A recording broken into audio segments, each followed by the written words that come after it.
rank as an officer of the law. Oh my God, another one. You have the right to remain silent, except tonight. You better laugh at his jokes. Please welcome Louis Aponte.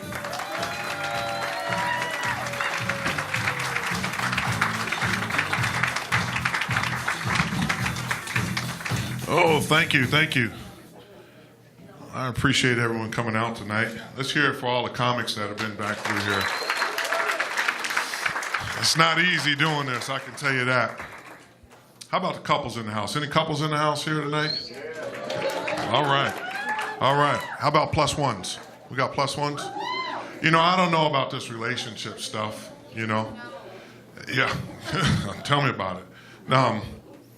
My wife, she tells me, hey, you know, things are getting a little stale in the bedroom. I'm thinking, oh, okay. Well, we only been married 3 days, but yeah, what's up? And so she's like, you know, I think I want to choke you. And I'm thinking, okay, I'm game. Well, let's do that. So things start getting a little hot and heavy. You know, one thing leads to another. Next thing I know, she jumps on my back, puts me in a real chokehold. And then I hear her say, die, motherfucker!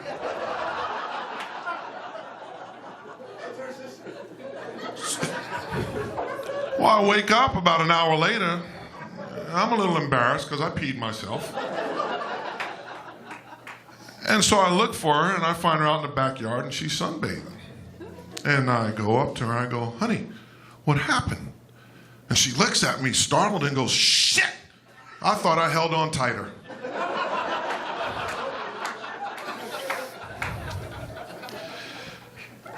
So another time, I ask her, hey, honey, who's your one? And so she looks at me and she goes, my one? I go, yeah, you know the one. That if he shows up, that my ass is out of here. So she says, Michael. Walks away. I go, Michael? Michael who? Michael next door, Michael? Michael who? What Michael you talking about? She walked away, didn't say nothing.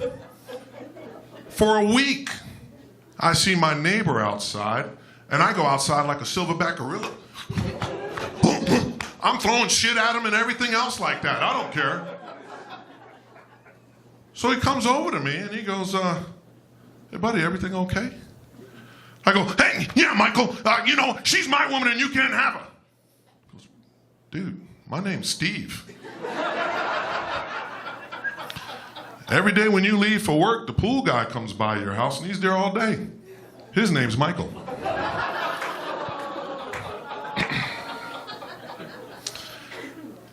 So, you know, my wife tells me, hey, let's go and get one of those foot massage things. You know, we go to a foot spa. So, well, okay. So we go to a foot spa, and we're there. And, you know, they have you sit in these chairs that are about like 5 feet off the ground, like a throne. I'm good. So, you know, I don't know what you call the people there, but this lady's name, her name is Ming Ming. So Ming Ming comes over, and she says, you take your shoe off and you put your feet in the water.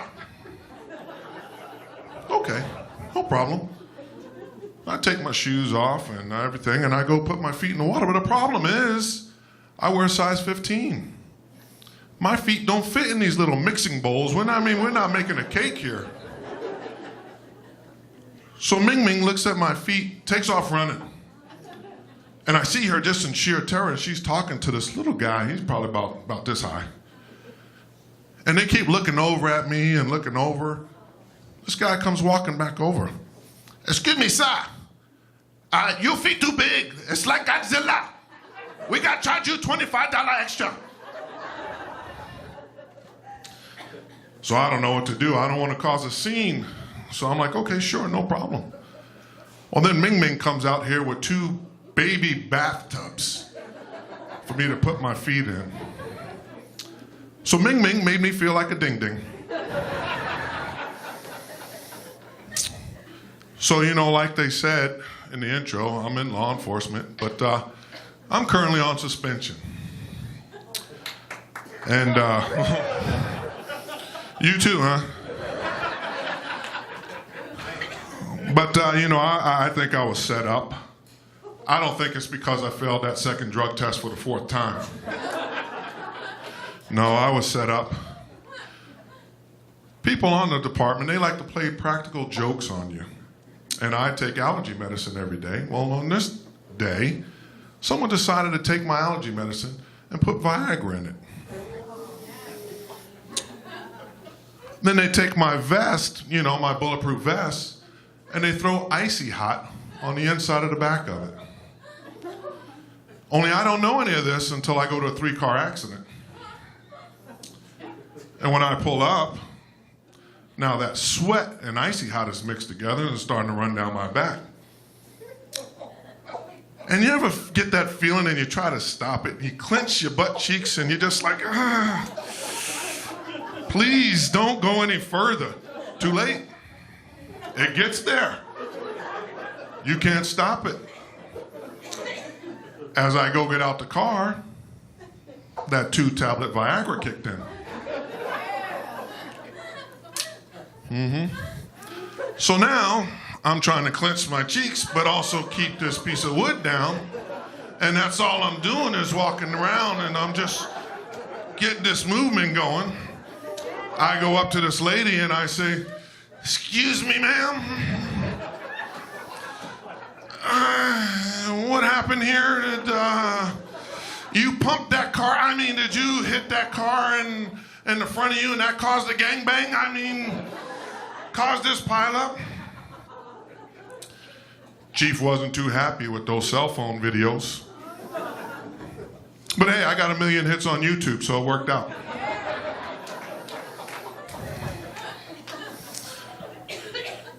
So before I was suspended, I used to lead the department in DUIs. Arrests, not convictions. See, I had some unorthodox methods of making these DUI stops. What I would do is I'd pull a car over and I would take a big bite of a raw onion. And I'd go up to a car and I'd go, "Hello, have you been drinking this evening?" And people would just automatically just trying to breathe, and I'd take that as a yes. And so I arrest them. And if that didn't work, I'd have to do some field sobriety tests. Only I didn't have people do the one-legged stand or the walk and turn. No, I'd have them do the ride the pony. Or the orange justice dance. Then the moonwalk. Most of the time, people just put the handcuffs on themselves. Make it easy. So one time I had a guy, he did all the dances, so it looked like we were having a dance battle in the middle of the street. So I had to come up with something creative. So I did the catch the ball. Those of you that know what I'm talking about is when you throw an invisible ball at someone and they're supposed to catch it. So I wind up. I throw the ball. This guy's standing there, and I watch his head snap back.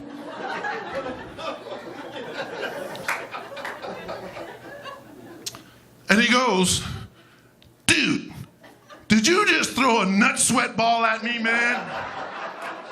That's fucked up.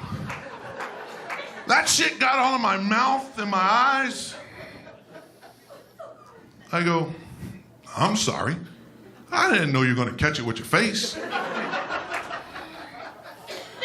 You want me to throw you another one?" I didn't arrest him, though. Could you see him the next time he's getting high with his friends? Man, these fucking cops. Dude pulls me over, and he hits me in the face with a ball of his nut sweat. That shit got all in my mouth and everything. Nah, brother, you keep that. I don't want none of that. That's all you. Ladies, we got to talk about the V word.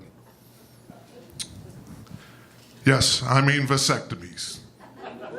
Because, fellas, we all know it had to be a woman that came up with that. Who else would receive as much pleasure in watching us be humiliated and have the jewels in their hands for something other than pleasure? A woman. So, my wife tells me, need to go get a vasectomy or this fun factory is closed. I'm like, yeah, we'll see about that. We'll see how long she can hold out. You ever notice that when your wife, your girlfriend tells you, hey, you're cut off, all of a sudden everything takes a sexual connotation? You go watch people get gas. They're putting the pump in, pulling it out, pulling the pump in, pulling it out, pulling the pump in. I'm sitting there in a parking lot, mesmerized at this old lady, backing the car in, pulling it forward, backing the car in. Well, I'm biting my lip. I knew I lost. I make the appointment. See this doctor? Drop your pants. Yeah. Okay, little job. Doc, it's cold in here. So, you know, when you go for your procedure, they tell you, you got to be clean shaven. I'm a little upset because I've taken 30 years to grow this fro out.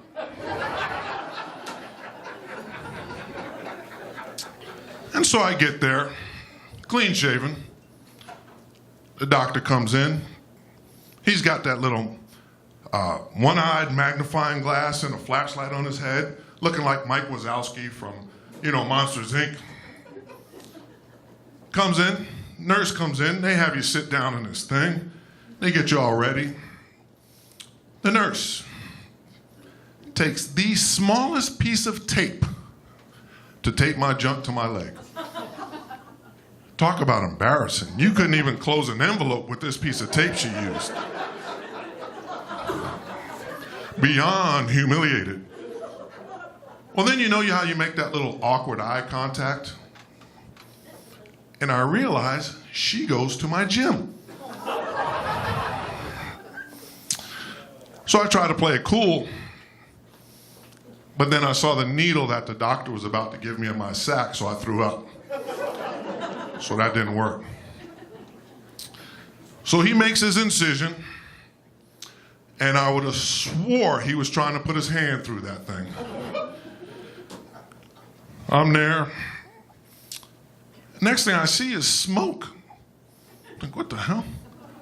And it smells like burnt bacon and Marlboros. Well, I look down and I see the doctor, he's smoking. And I go, hey doc, can you hurry up, put a stitch in there so I can get out of here? And no, my friend, your Groupon is for a staple. And I'm thinking, what the hell? That's what I get for going to Tijuana. The only good thing about that whole experience is that now I'm a cop who shoots blanks. I appreciate you coming out. Thank you.